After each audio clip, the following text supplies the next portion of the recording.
What went terribly wrong for Mackenzie Lueck? How does a smart, beloved college student's casual date turn into a vanishing act in the dead of night? This is the story of a horror date that ended a life in the early, quiet hours of June 17, 2019. A young woman stepped off a plane at Salt Lake City International Airport, carrying the weight of a somber trip. Mackenzie Lueck, a 23-year-old University of Utah senior, was returning home to Salt Lake City after attending her grandmother's funeral in California. Her flight landed around 1:30 a.m. Even in moments of grief, life's routines persist. Mackenzie texted her family that she had landed safely. Then, she opened an app on her phone. She was meeting someone. She ordered a Lyft, giving the driver a destination that wasn't her apartment, but a community park in North Salt Lake called Hatch Park. It was just after 3 a.m. This was the modern, mundane prelude to a nightmare. The Lyft driver later recalled a quiet, uneventful ride. He dropped her off in the dark, empty park. She got out. He drove away. She was alone, waiting for a man she had first connected with online over a year before, a man named Ayoola Ajayi. At 2:50 a.m., a final text exchange flickered between their phones. Then, just after 3 a.m., the digital trail for Mackenzie stopped cold. Her phone went silent. It would never transmit again. When she didn't show up for work later that morning, when her phone rang endlessly into void, her friends and family knew this silence was a different, terrifying kind. The vibrant student, a kinesiology major with plans for nursing, a sorority sister known for her energy and kindness, had disappeared into the opaque aftermath of an online meetup. The search began not with a struggle or a witness, but with data. The Lyft receipt, the cell tower pings, the last location, a sleeping park. Police found nothing there. No signs of a fight. No personal items left behind. It was as if she had been seamlessly erased from that spot the moment the taillights of her ride faded. The grim conclusion was immediate and chilling. Mackenzie Lueck had likely gotten into another vehicle willingly. She had met the person she came to see. Whatever transformed this meeting into a horror story happened next, somewhere else, away from any public view. Her disappearance sent a shock through the University of Utah and the Salt Lake community. How does a careful young woman vanish between a rideshare drop-off and dawn? The investigation would soon turn from a missing persons case into something far darker, following a trail of digital breadcrumbs to a quiet house, a foul smell in a backyard, and the horrifying realization that for Mackenzie Lueck, the terrible thing that went wrong was not a mistake or an accident. It was a plan. To understand the profound shock of her disappearance, you have to step back from the dark park and the silent phone. You have to see the life that was interrupted. But what did that life look like just hours before she walked into a trap? What kind of person was Mackenzie Lueck when the sun was still up? Before we continue the story, this channel tells real crime stories with care and detail. If you believe these stories deserve to be heard, please subscribe and support the video. At 23, Mackenzie Michelle Lueck was a senior at the University of Utah, a young woman on the cusp of everything. She wasn't just passing time in lectures. She was strategically building a future dedicated to helping others. A kinesiology major, she was deep into the science of human movement, with clear, mapped-out plans to enter a nursing program. Professors and friends didn't just see a student. They saw a genuinely caring and driven individual. Her ambition had a heart. This wasn't a random career path. It was a reflection of who she was at her core.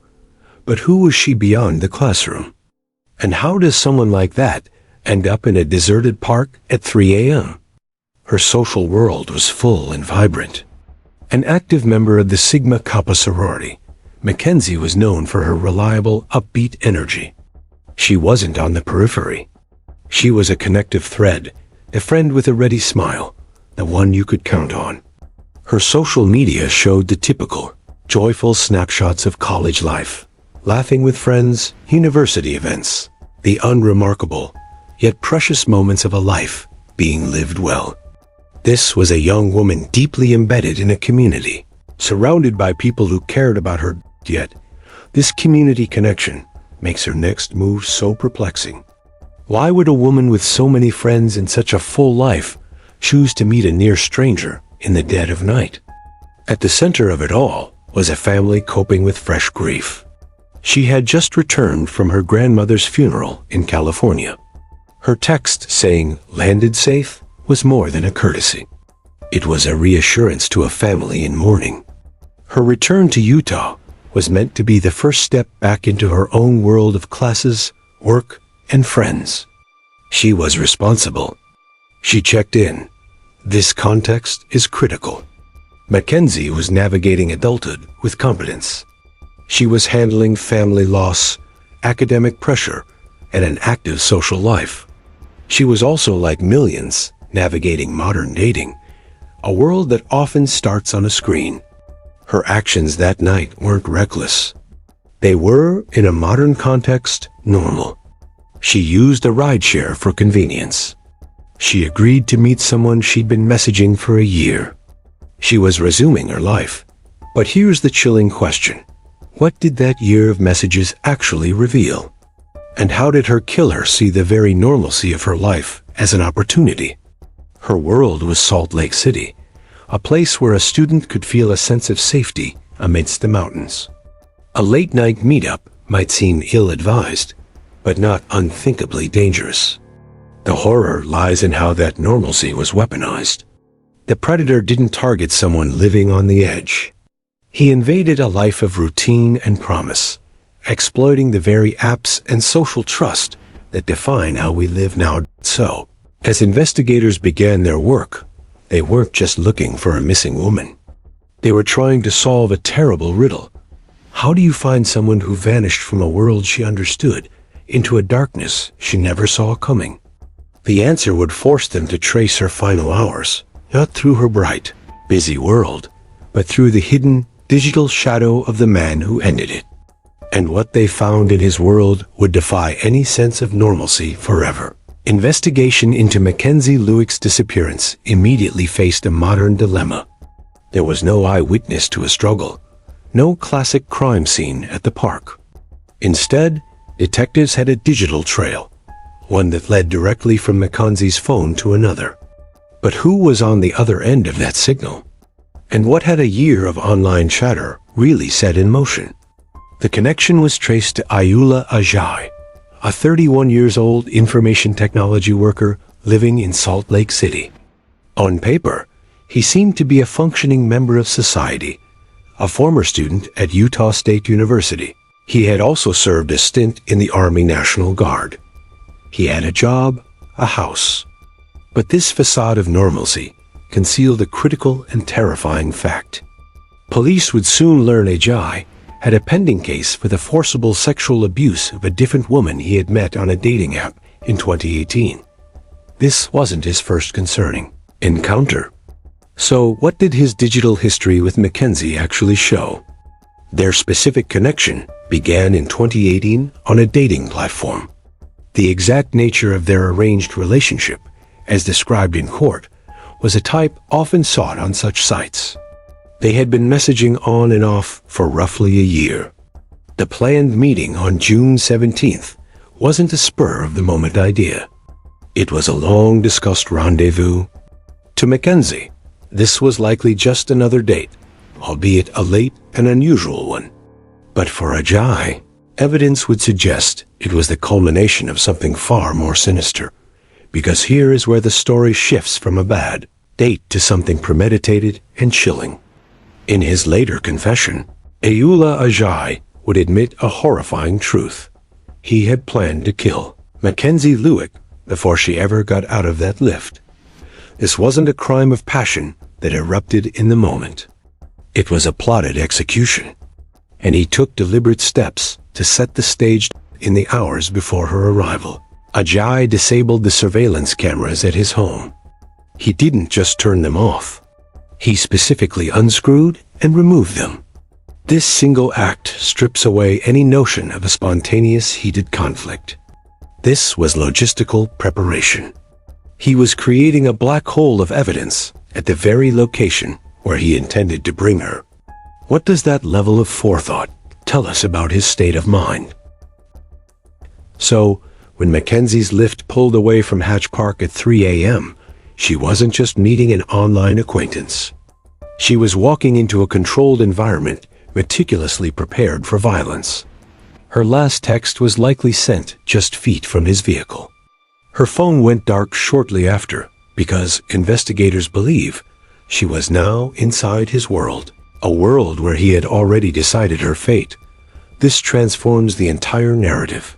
The question is no longer, what went wrong on the date? But what was the date designed to be? The horror isn't in a sudden act of violence, but in the cold, calculated machinery that was already in motion when she said hello. The police, now armed with cell phone data, placing both their devices together at the park and then traveling to Ajayi's residence, had their man. But they needed proof. They needed to enter the black hole he had created. And when they did, they wouldn't just find evidence of a crime. They would find a scene of such grotesque and frantic concealment that it would reveal a killer scrambling to hide, a truth far worse than anyone had imagined. The digital connection had led to his door. Now, what waited in his backyard would break the case wide open. With Ayoola Ajayi identified and his home pinpointed as the last location of Mackenzie Lueck's phone, police moved swiftly. But they weren't just looking for a missing woman anymore. They were entering what they believed was a crime scene, meticulously prepared by a man who had already confessed, to himself, to murder. What they found there wasn't just evidence of a crime. It was a frantic, grotesque tableau of a cover-up in progress. The first clues weren't forensic. They were sensory. Neighbors reported a disturbing detail in the days following June 17th. There had been a strange, thick smoke coming from Ajayi's backyard. Not a barbecue smell, but something acrid, foul. Coupled with the incessant digging they'd seen him doing, their statements painted an unsettling picture. What was he burning? What was he burying? When detectives obtained a search warrant and entered the property, those questions found horrifying answers. In Ajayi's backyard, they discovered a freshly disturbed fire pit. Sifting through the ash and char, they found fragments of burned human tissue and personal belongings. DNA testing would soon confirm the unthinkable. These were the remains of Mackenzie Lueck. He had killed her in his home and then, in a monstrous effort to erase her, tried to burn her body in his own yard. But this posed a new, urgent question. If parts of her were here, where was the rest?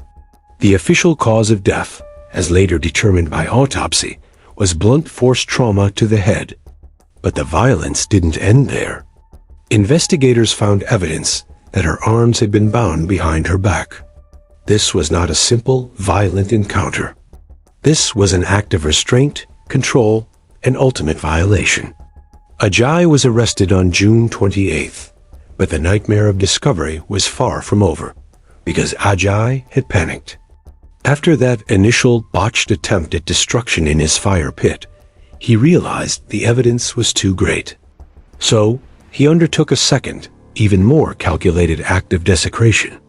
He excavated the remains from his own property, placed them in his car, and drove north. For over an hour, he traveled 85 miles into the rugged, remote terrain of Logan Canyon. There, in a secluded, wooded area, he dug a new grave. He was no longer just hiding a crime. He was attempting to hide a victim in a vast wilderness, hoping the mountains would keep his secret forever. But the police were closing in. Using financial records and cell tower data, they traced his movements. On July 3, 2019, guided by this digital trail and the disturbed earth he left behind, search teams made the heart-wrenching discovery in Logan Canyon. They found Mackenzie Lueck's remains, still bound, buried in a shallow grave. This second burial site was the final, devastating confirmation of Ajayi's guilt and his cold-blooded effort to literally bury the truth. The case was now airtight. The evidence was a horrifying triad. The digital connection that put them together, the physical evidence of murder and burning at his home, and the gruesome recovery of her body from a remote canyon. Ajayi faced a slate of charges: aggravated murder, kidnapping, desecration of a body. The state had a rock-solid case for the death penalty. So, why would a prosecutor ever agree to take that ultimate punishment off the table? The answer lies in a chilling plea deal that offered finality at the cost of a motive, leaving one haunting question forever unanswered. The evidence against Ayoola Ajayi was overwhelming. A digital trail to the victim, charred remains in his backyard, the grisly discovery in Logan Canyon, and his own damning actions of disabling cameras and digging graves. For prosecutors, it was a textbook death penalty case. For Mackenzie Lueck's family, it promised the ultimate legal accountability. So why, in October 2020, did they stand in a courtroom and agree to a deal that spared his life? What could be more important than execution? The answer was finality and a shield against an unthinkable spectacle. Ajayi's defense team was prepared to go to trial. A trial would have meant months, likely years of appeals, dragging Mackenzie's family through a relentless legal purgatory. Every gruesome detail would be rehashed in public, her memory dissected in a fight over technicalities. The state offered a brutal trade, a guaranteed, permanent end in exchange for the ultimate penalty. Ajayi pled guilty. On October 7, 2020, he stood before a judge and admitted to aggravated murder and the abuse or desecration of Mackenzie Lueck's body. In return, the state dropped the kidnapping charge and, critically, removed the death penalty as an option. He was also required to plead guilty to the separate, pending charge of forcible sexual abuse involving another woman from 2018. The sentence for all of it was the same: life in prison without the possibility of parole. On October 23rd, the judge made it official. Ayoola Ajayi would die in a cell, not an execution chamber. For Mackenzie's family, this brought a form of cold closure. The legal battle was over. They would not have to endure a trial. He would never walk free. But this plea deal came with a profound and lingering cost. It silenced the one forum that might have answered the society-shattering question at the heart of this horror. Why? Because in pleading guilty, Ajayi surrendered his right to a trial, but he never offered a true confession. He never took the stand. He never explained. Prosecutors stated he admitted to planning the murder in advance, calling it murder for murder's sake. But what does that even mean? Was it a twisted thrill? An act of supreme control? A hatred of women? A dark fantasy executed? We are left only with the terrifying void of a motive. There is no neat explanation, no narrative of a heated argument or a robbery gone wrong. There is only the fact of a planned, brutal execution following a year of casual digital conversation. This absence of a why is perhaps the most haunting legacy of Mackenzie Lueck's murder. It denies us the flawed logic we use to make sense of the senseless. It forces us to confront a pure, incomprehensible evil that operated behind a facade of normalcy. Her story is a stark warning in the digital age. A reminder that behind a profile picture and a year of texts can lie a profound and undetectable danger. A person who views a human connection not as a beginning, but as an end. Mackenzie Lueck's world was one of care, ambition, and connection.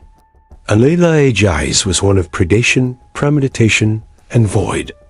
Their collision left a family shattered, a community in mourning, and a question that echoes in the silence he created. What went terribly wrong? The law answered with a life sentence. But the deeper truth is that nothing went wrong from his perspective. It went exactly as he planned. And that is the true and enduring horror of our final date. Thank you for watching.